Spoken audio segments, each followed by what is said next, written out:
Something shifted very recently, and the moment it happened, almost nobody outside a small circle of cryptographers, computer scientists, and intelligence analysts fully grasped what it meant. Within the span of a single week, 3 separate research papers appeared, from completely unconnected teams, working different angles, using different methods, that together represent the most alarming acceleration in the quantum computing threat ever recorded in the public scientific record. Not the most powerful new machine, not the biggest hardware milestone, the most significant documented leap in the threat quantum computers pose to the encryption protecting virtually everything in the modern digital world. Think carefully about that distinction for a moment. For years, quantum computing has been one of those topics that sounds dramatic but tends to disappoint when you look closely. Every few months, a new headline, a new record qubit count, a new laboratory demonstration, a new company announcing that it is on the cusp of something historic, and then, mostly, silence on the follow-through. The practical real-world impact of quantum computing has remained stubbornly theoretical, perpetually arriving in some future that keeps moving further out. This past week was genuinely different. What happened was not a new machine. It was not a new chip or a new engineering record. What happened was that 3 independent mathematical results were published showing that the amount of hardware needed to break the world's encryption, the actual computational cost of the attack, is substantially lower than the security community had been planning around. And one of the groups doing this research judged their own findings too dangerous to publish in full. That last part should stop you cold. A research team choosing to hide a key piece of their own work because they believe sharing it openly could harm global security. That is not a normal event in science. That is a signal about where the frontier of this field has reached. The codes protecting your bank account, your private messages, your medical history, your country's military communications, its diplomatic cables, its intelligence networks, those codes were not built on magic. They were built on mathematics. On one foundational load-bearing assumption, that certain mathematical problems are so extraordinarily difficult to reverse that solving them would take longer than the age of the universe itself. Billions of years on the fastest classical supercomputer ever built. Not difficult, not hard. Effectively, permanently impossible. That assumption is now crumbling, faster than almost anyone predicted. And the scientists who understand this best, the people who have spent their careers studying exactly this problem, are now doing something that should send a chill through anyone who thinks about it. They are asking each other whether they should keep publishing what they find. They are wondering whether their own discoveries have become too dangerous to share. We have reached the point where a scientific community built on centuries of open research and shared knowledge is seriously debating whether publishing certain results creates a national security threat too severe to justify. Not in some hypothetical future. Right now, that is where we are. And to understand why this moment is different from every headline about quantum computing that came before it, you need to understand what encryption actually is, why it has held for 50 years, and what is specifically changing. Modern encryption, in its most widely used form, works by exploiting a mathematical asymmetry that is almost elegant in its simplicity. Multiplying 2 enormous prime numbers together is trivial. Any computer can do it in a fraction of a second. But if you hand someone only the result of that multiplication and ask them to figure out which 2 prime numbers produced it, the reverse calculation becomes so catastrophically expensive in computational terms that it is, for all practical purposes, impossible. Every computer on Earth working together for longer than our solar system will exist could not reverse that operation for a large enough number. That is RSA encryption, named after the 3 mathematicians who developed it in the 1970s. It forms the backbone of an enormous amount of the world's digital security infrastructure. Your bank's website uses it, government email systems use it, corporate communications run on it.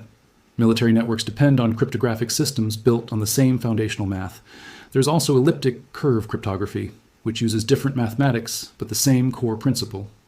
2 points on a mathematical curve can be combined quickly.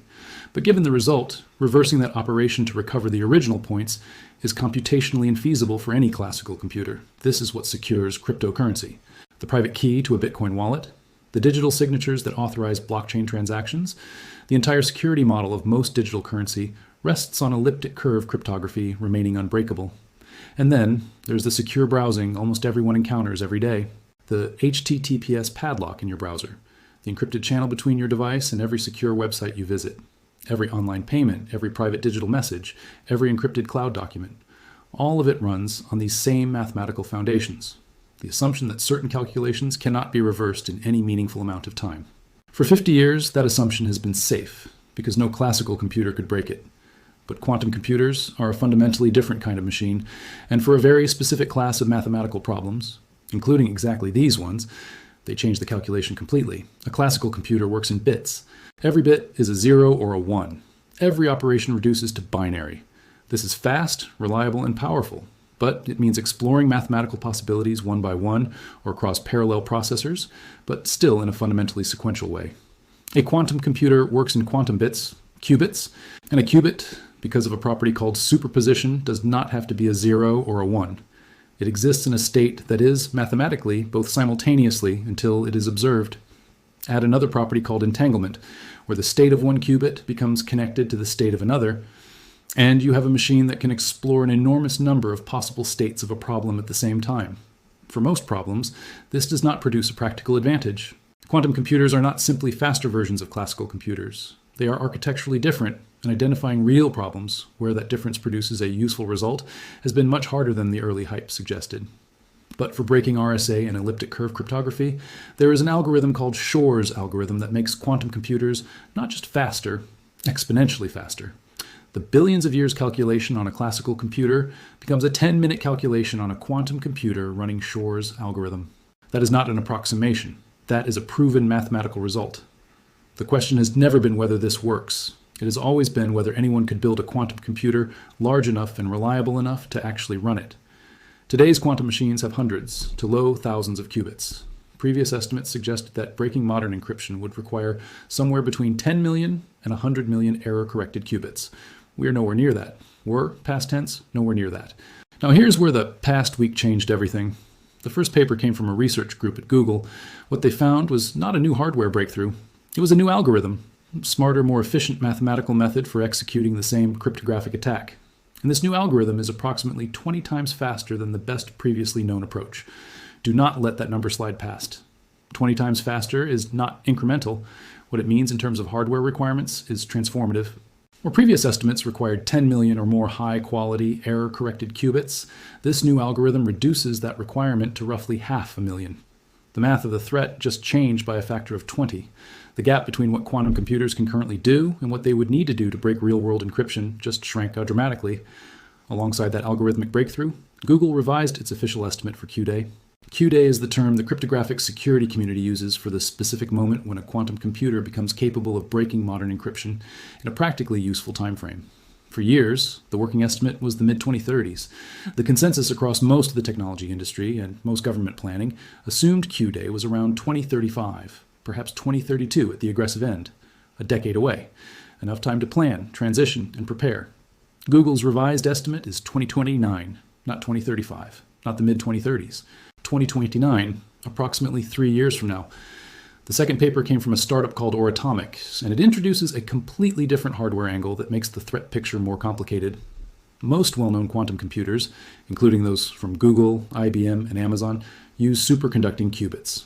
These are engineered circuits cooled to temperatures near absolute zero that exhibit quantum behavior.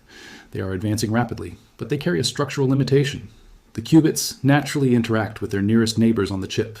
Creating quantum connections between qubits far apart from each other is technically difficult, and the most efficient version of the code-breaking algorithm happens to require those long-distance connections. Oratomic works on a different approach entirely, neutral atom qubits. Instead of engineered circuits, these systems use individual atoms suspended and positioned within laser arrays. The quantum state of each atom is the qubit. Because atoms can be repositioned in three-dimensional space by adjusting the laser fields, any two qubits in the system can be connected regardless of their positions. The long-range connectivity problem that complicates superconducting systems simply does not exist in the same way. What Oratomic claimed in their paper is striking. Using their neutral atom approach, they calculated that breaking RSA encryption is possible with approximately 26,000 qubits, and that the process would take around 10 days. 26,000 qubits. Not 500,000, not 10 million. 26,000. That is still beyond what any publicly known quantum computer can deliver in a fully error-corrected, production-ready form. But it is a radically different order of magnitude from what the security planning community built its timelines around. The gap between now and the threat is not what anyone thought it was. Then there was the third paper. An entirely separate research team, working independently, published findings on RSA encryption showing that it can be broken using 10 times fewer qubits than previous analyses had calculated using their new algorithmic approach. A completely separate method, a completely separate team. The same direction. 3 papers, 3 independent groups, 3 different approaches, all converging on the same conclusion.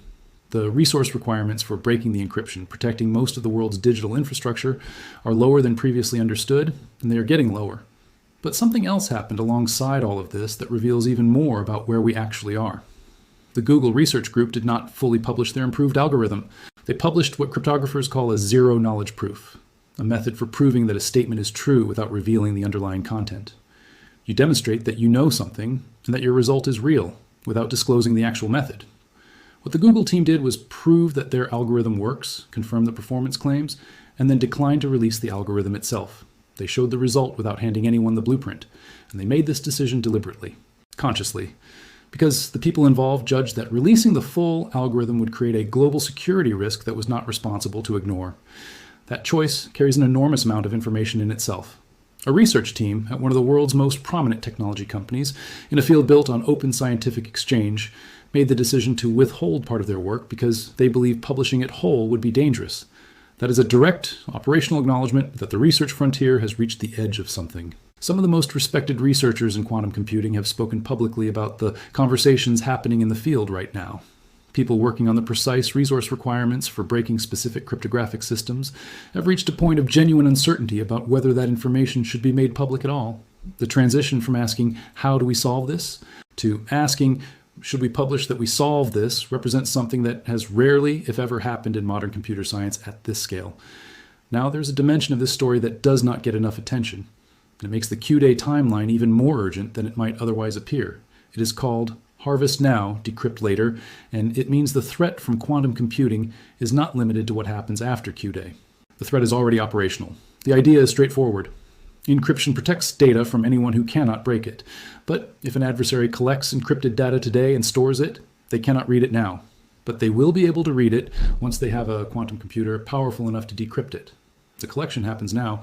The decryption happens later when the capability exists. Intelligence agencies around the world have been operating on exactly this basis for years. This is not a conspiracy theory. Multiple intelligence agencies and government cybersecurity organizations have publicly acknowledged that adversaries are engaged in this strategy. The U.S. Cybersecurity and Infrastructure Security Agency, the National Security Agency, and equivalent bodies in allied nations have all issued public guidance about it. Consider what that means in concrete terms. A government negotiating a treaty in 2021, a defense contractor discussing a weapon system specification over secure email in 2022.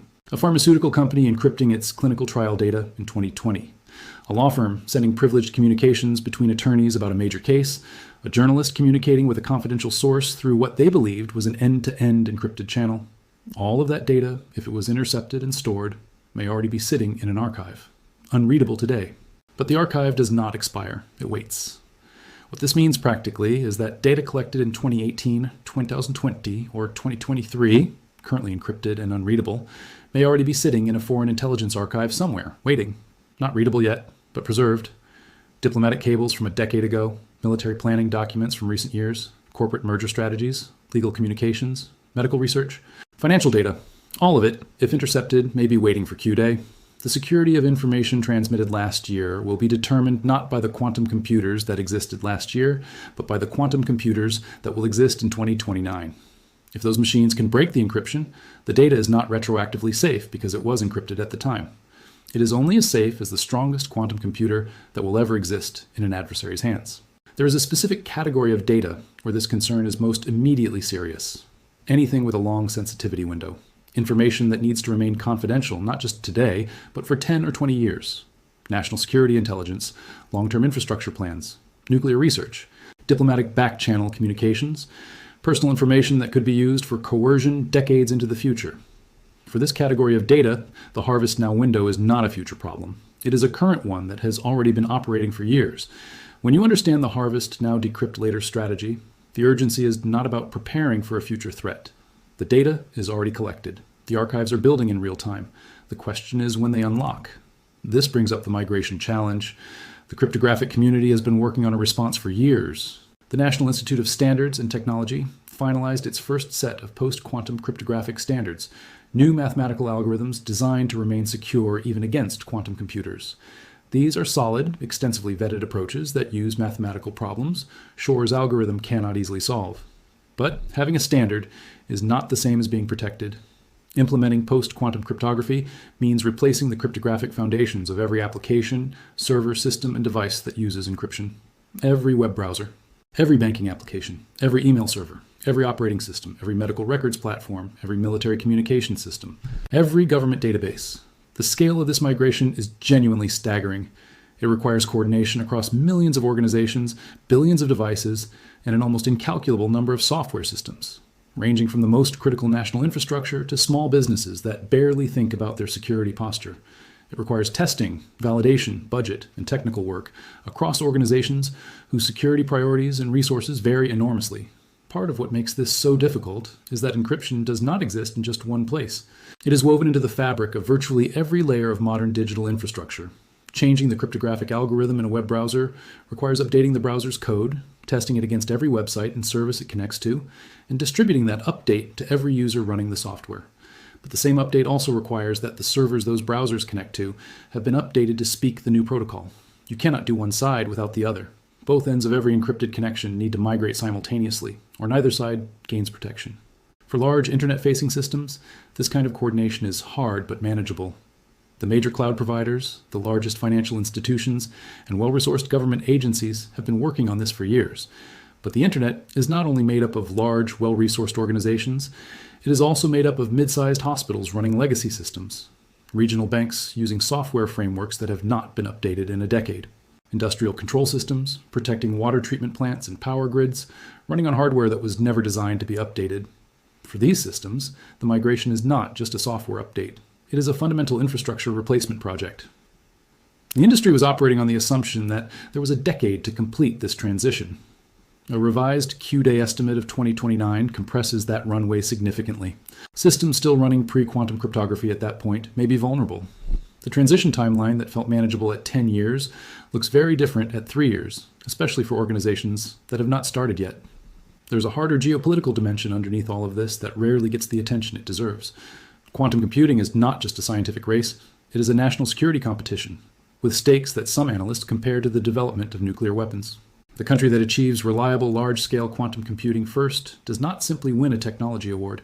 It gains the potential ability to read the encrypted communications of virtually every other country, retroactively and in real time. China has made quantum computing a national priority.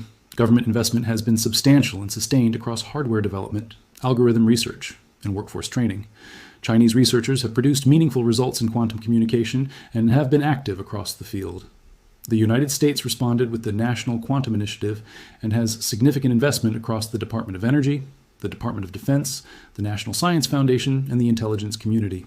Other major powers, the United Kingdom, the European Union, Japan, India, Australia, all have serious programs underway. What makes this race uniquely difficult to assess from the outside is that the most consequential work may never be published at all. A government or intelligence agency that develops a quantum computer capable of breaking modern encryption would have overwhelming strategic incentive to keep that capability completely secret. Announcing it would immediately prompt adversaries to change their encryption systems, eliminating the intelligence advantage. The entire value of the capability depends on the adversary not knowing it exists. History provides instructive precedent. The British mathematician Clifford Cocks developed a form of public key cryptography, equivalent to RSA in 1973, working for British intelligence. That work was classified and kept secret for more than 20 years.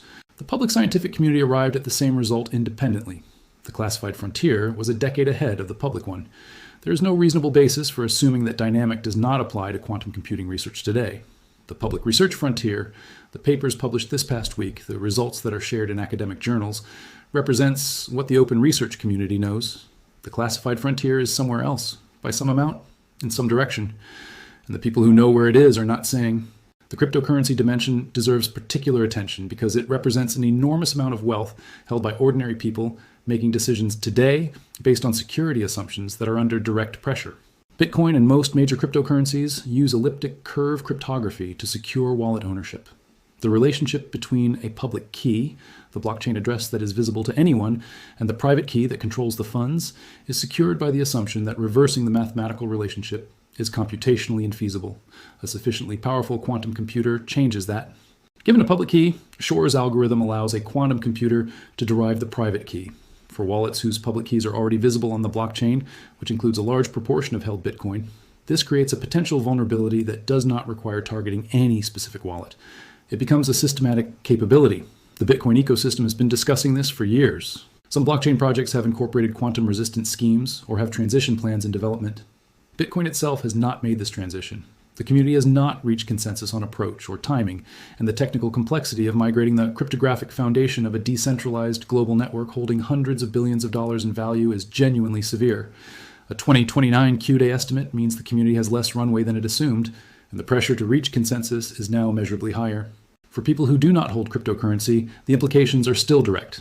The HTTPS encryption protecting online banking, healthcare portals, email platforms, and stored documents runs on the same mathematical foundations. The practical near-term risk for most people is not that a quantum computer will target them personally. It is systemic, that financial infrastructure, medical systems, or essential services will be compromised because the organizations running them were not ready when the timeline arrived. The harvest now, decrypt later problem also touches private individuals. If private communications from the past decade were intercepted and stored, emails, documents, sensitive messages, the assumption that they remain private depends on encryption that is now on a visible countdown. For most people, those communications are unlikely to interest a nation-state intelligence program. But for some, journalists protecting confidential sources, lawyers handling sensitive cases, business executives whose internal strategy has competitive value, people who have been politically active in ways that could carry future risk, the exposure is not theoretical. It is a question of whether the organizations and platforms that transmitted their most sensitive information were doing so over connections that will remain protected. The most useful response to all of this is not panic, it is pressure. The question every person should be asking the institutions they depend on, banks, healthcare providers, cloud platforms, communication services, is simple. What is your post-quantum migration timeline, and where are you in it? That is a question more people should now be asking. And it is one that every serious organization should be able to answer specifically. There is one more thing this past week forced into the open, something that had been hovering at the edge of the quantum computing story for years, but had never been stated quite so clearly. The question of what quantum computers are actually useful for in practice. The promises were always long and ambitious. Drug discovery through quantum simulation of molecular behavior, optimization of complex global logistics, revolutionary advances in material science, transformative improvements in financial modeling and artificial intelligence. The list was impressive, and for most of it, the practical results have been difficult to demonstrate. The gap between a controlled laboratory experiment showing a quantum advantage and a real-world application that outperforms classical computers at a commercially meaningful scale has proven very wide. Narrow applications have shown results. The broad revolution has not arrived on schedule. Code breaking is the exception, not because quantum computers are easy to build or because the hardware problems are solved, but because the mathematical foundation of the attack is not a promise. Shor's algorithm is a proof. If you build a machine large enough and reliable enough to run it, the encryption breaks. There is no uncertainty about the endpoint. The uncertainty has only ever been in the timeline. What this past week demonstrated with unusual clarity is that the algorithmic efficiency of the attack is improving on its own, independent of hardware progress. Multiple independent research teams, approaching the problem from different directions, each found a way to reduce the resource requirements. The hardware does not have to improve as much as previously assumed, because the algorithm itself is getting more efficient. When both paths are advancing simultaneously, the destination arrives faster. 3 papers in 1 week, an algorithm 20 times more efficient than the previous best. Q-Day moved from the mid-2030s to 2029. A neutral atom approach, reducing the qubit requirement from 500,000 to 26,000. A third independent team confirming RSA breaks with 10 times fewer resources than assumed. And a research group so aware of what they had found that they chose to prove their result without publishing the method. When you take all of that together, not as individual headlines but as a single picture, what you see is a field that has crossed a threshold. The estimates were wrong. The timelines were too conservative. The gap between the machines that exist and the machines that pose a real threat is closing faster than the people responsible for planning were told to prepare for. And here is what makes it even harder. The research that was published this week represents the open frontier, the results that researchers felt they could share. But behind the published work, classified programs in multiple countries are running in parallel, with no obligation to announce what they find and every strategic incentive to keep their most significant results secret. The classified frontier and the public frontier are not the same place. They have not been the same place in decades, and one of them is further along than anyone outside those programs can confirm. This is not meant to generate panic. It is meant to generate clarity. There is a meaningful difference between this is something to worry about eventually And this is a deadline that several important systems are not currently on track to meet. What this past week established, with evidence from 3 independent sources, is that we are closer to the second description than the first. The mathematical lock protecting the digital world was designed on an assumption that is becoming less reliable month by month. Not because of one dramatic moment, because of a compounding series of improvements, each one narrowing the gap slightly, each one moving the threat closer, each one arriving more quickly than the last. The researchers doing this work know where they are standing. Some of them are already deciding not to publish everything they find, because they can see the edge from where they stand, and they are not sure what happens when the rest of the world can see it too. The systems protecting financial infrastructure, military communications, personal privacy, and the structural integrity of the modern digital economy were built for a world where Q-Day was decades away. That world is ending. The revised estimate is not a distant projection. It is a deadline. And for many of the systems, organizations, and planning frameworks that were built around the old timeline, the most urgent question now is not whether to prepare. It is whether there is still enough time.